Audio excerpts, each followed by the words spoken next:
Hello everyone, Hyper here, and welcome to the Battle for Azeroth Blood Decay preview. In this video, we'll go over every ability, talent, and passive that was added, removed, or changed in any major way.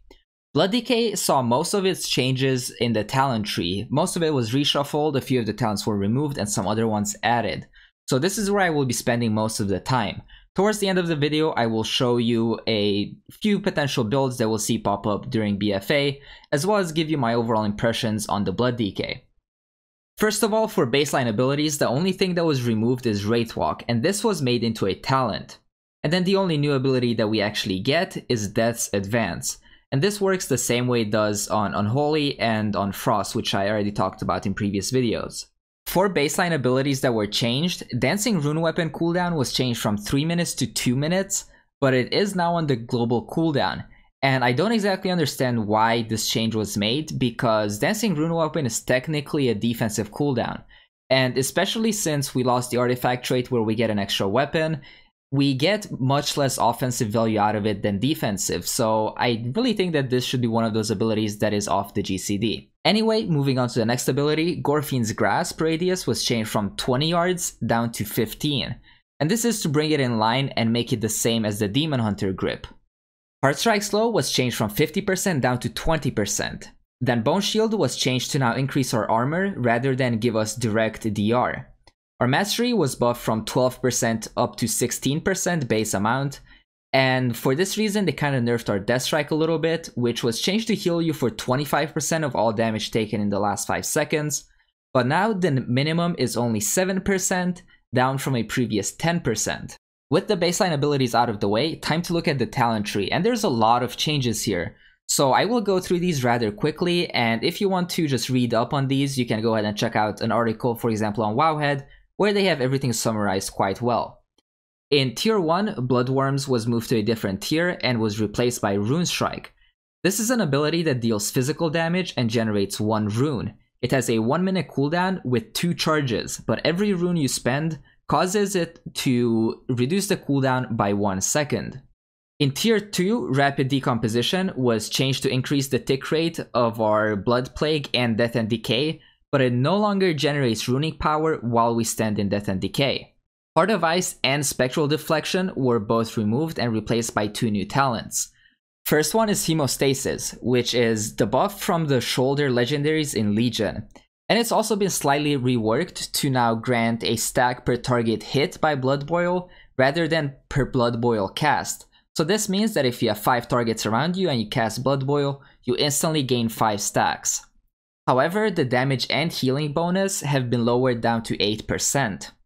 Consumption is the artifact ability from Legion, and it works the exact same way on a 45-second cooldown. In Tier 3, Blood Tap has been removed, and Anti-Magic Barrier was moved to a different tier. Foul Bulwark was moved to this row, and was nerfed from a 2% HP gain per Bone Shield down to a 1%. Tombstone and Ossuary are unchanged. Then in Tier 4, Mark for Blood, Red Thirst, and Tombstone were moved to different tiers. Anti-Magic Barrier was reworked to now reduce the cooldown of our AMS by 15 seconds, and increases duration as well as amount absorbed by 30%. Rune Tap was also changed to reduce all the damage by 30%, down from previous 40, but the duration was increased by 1 second.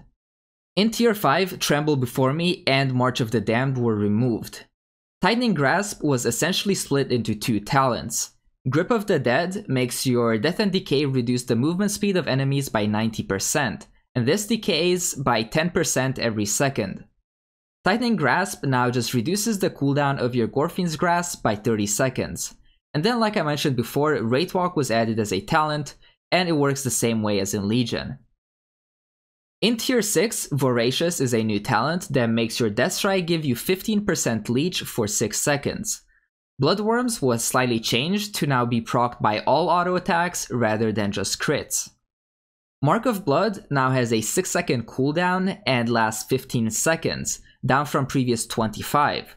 It also only heals for 2% per attack, down from previous 3. In Tier 7, Blood Mirror was removed and was replaced by Red Thirst, which was nerfed to give us a 1 second CDR on our Vampiric Blood for every 10 runic power spent, and this is up from a previous 6 runic power spent.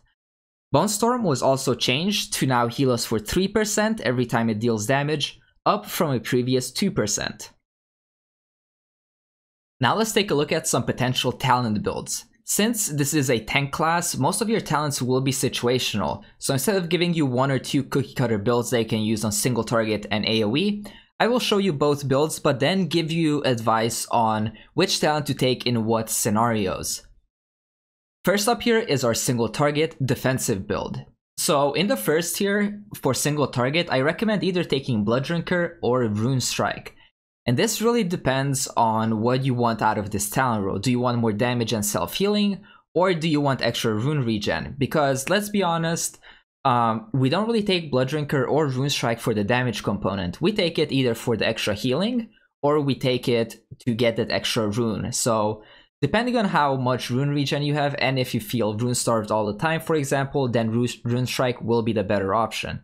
But if you just want something more balanced that does some damage and some self-healing, as well as adding just a button to your rotation, you can take Blood Drinker. Then in tier 2, your choice is between Hemostasis and Consumption. So ideally, if you want single target damage and self-healing, you will take Hemostasis. And that is overall the best talent in this row for single target. But if you're looking for some burst healing, for example, Consumption might be better, but on single target, you won't be getting that much benefit out of it. In tier 3, I really suggest either taking Ossuary or Foul Bulwark. Ossuary overall is a better talent because it gives you that runic power reduction on your Death Strike, and it also increases your maximum runic power. But for example, if you're having trouble surviving an ability and you need that extra stamina from Foul Bulwark, then you should take that instead. Then in tier 4, this is really where either of the 3 talents can be good, depending on the situation. Early in the expansion, I don't recommend taking Rune Tap too much, because overall, you won't have enough haste to have pretty high rune regen. This means that you will be rune starved most of the time, and you will kind of struggle to fit that Rune Tap in there. So unless absolutely necessary, I would kind of stay away from this until you have a pretty high amount of haste. And then choosing between the other two, Will of the Necropolis is that good overall talent. It will help you mitigate magic damage as well as physical when you're below that 35% HP. But then if you're facing purely magic damage, so for example a Star Augur-esque encounter, then Anti-Magic Barrier might be much better for you. In tier 4, this is purely utility and is completely up to you. Or in tier 5, I mean. And then we go to tier 6. And for single target, you will either go with Bloodworms or Mark for Blood. So Mark of Blood has been nerfed quite a bit, and I don't really see why, because it wasn't really that good of a talent to start with. And granted, it was competing with other really good talents, but even in this row, it seems like Bloodworms for single target is a much better benefit. And Mark of Blood is only really beneficial if you're against a boss that attacks very, very quickly, so you can get more of that benefit of healing. And then in tier 7, this is again purely survival, and it is completely up to you. Purgatory will give you the safety net in case you happen to get one-shot by something. It kind of saves you, and you just get lay on hands out of it by a Holy Paladin. And then Red Thirst is that more like balanced talent that will give you overall more survivability during the boss encounter. The second build here is our AoE build, and again, you have a few choices depending on if you want more damage, more survivability, and then also what type of damage you want. In tier 1, I suggest going either with Heartbreaker or Blood Drinker, but again, if you are struggling with getting runes and you have very low rune regen, then you could make an argument for Rune Strike. In Mythic Plus and Mythic Dungeons, Heartbreaker will give you quite a nice benefit if you're doing decently big pulls, but then Blood Drinker is also very nice just to fill some of that downtime. In tier 2, really you can take either of these 3 talents. Hemostasis will give you more overall survivability than these other 2 talents, but if you're looking at pumping out more damage rather than having more survivability, then Rapid Decomp will be the better choice. And then if you want that burst healing in Mythic Plus, for example, Consumption is really beneficial, because if you cast this on 4 or 5 mobs, you will essentially be topped instantly.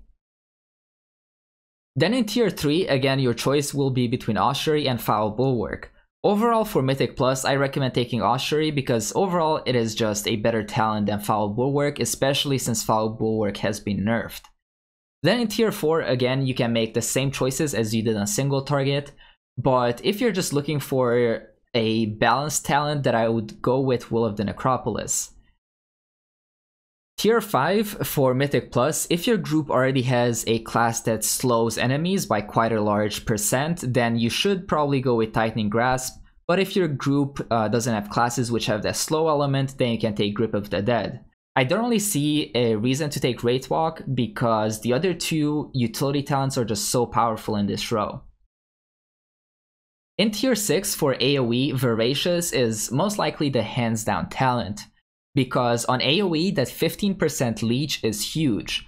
Since you're doing AoE damage with your Blood Boil, your Death and Decay, your Heart Strike, and then also if you're running Bone Storm on top of it, then you have a lot of AoE abilities and AoE damage, and that returns a lot of healing. The last tier choices will depend on the difficulty of the content. If you're looking for something that gives you extra damage as well as extra self-healing, then Bone Storm is probably what you should go with.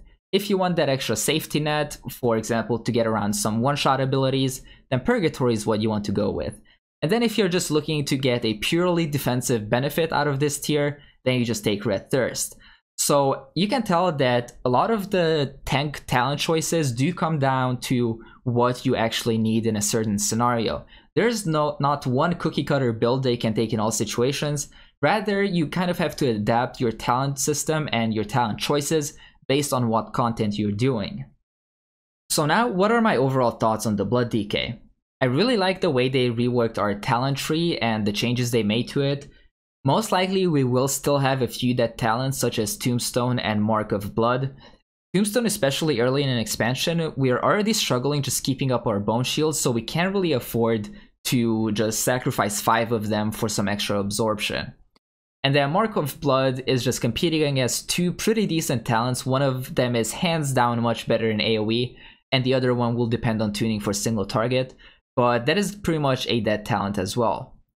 And then Wraith Walk will be very situational, because the 30-second CDR on our Gorfian's Grasp is huge, and then if your party doesn't have slows, then having that 90% slow, which is almost a snare, is also very nice for kiting mobs.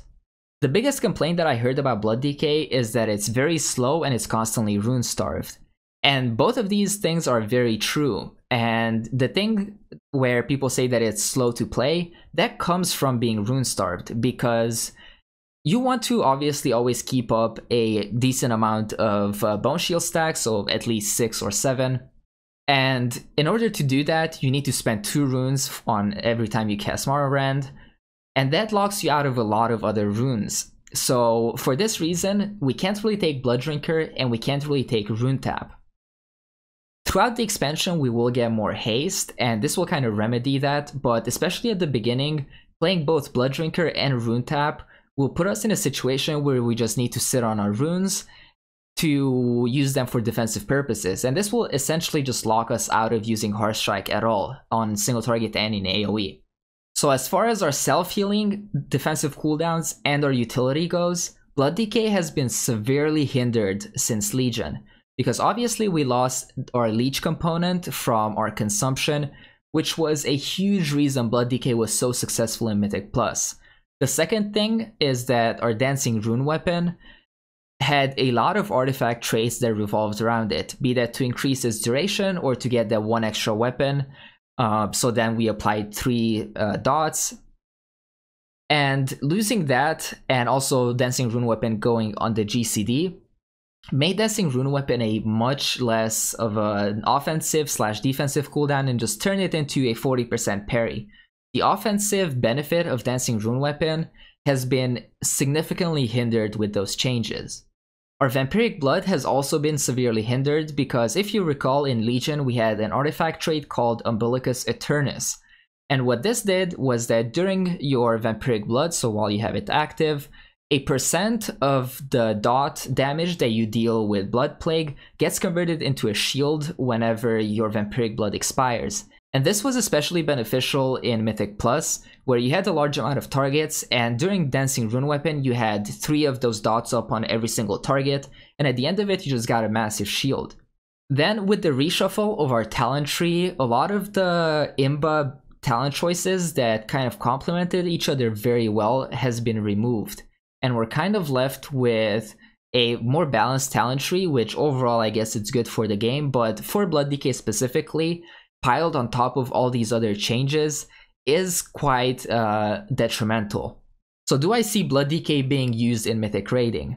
I don't think Blood DK will be used for bleeding edge or cutting edge progression, because most of the time Blood DK was brought to raids either because of those huge cooldowns that we had, so DK was very good at surviving massive hits, and then we also had that huge self-healing, so Blood DKs essentially didn't really require a healer. And with the self-healing being severely reduced and actually having to rely on healers, I feel like some of the other tank choices are probably still better for Mythic raiding. Now, Mythic Plus on the other hand is kind of a different story. Even though our self-healing has been reduced, self-healing in AoE situations because of the Voracious talent is still pretty decent, and we rely on healers much less than other tank classes. Currently, Demon Hunter I would still probably rate it above Blood DK for Mythic Dungeons, but Blood DK is still probably going to be one of those top tier tanks, because we still have a grip, a single target stun, our mass grip, and then if we want a massive AoE slow. So overall, we still have quite a bit of mob control, which is what tanks like Blood DK and Vengeance Demon Hunter really shine at in Mythic Plus.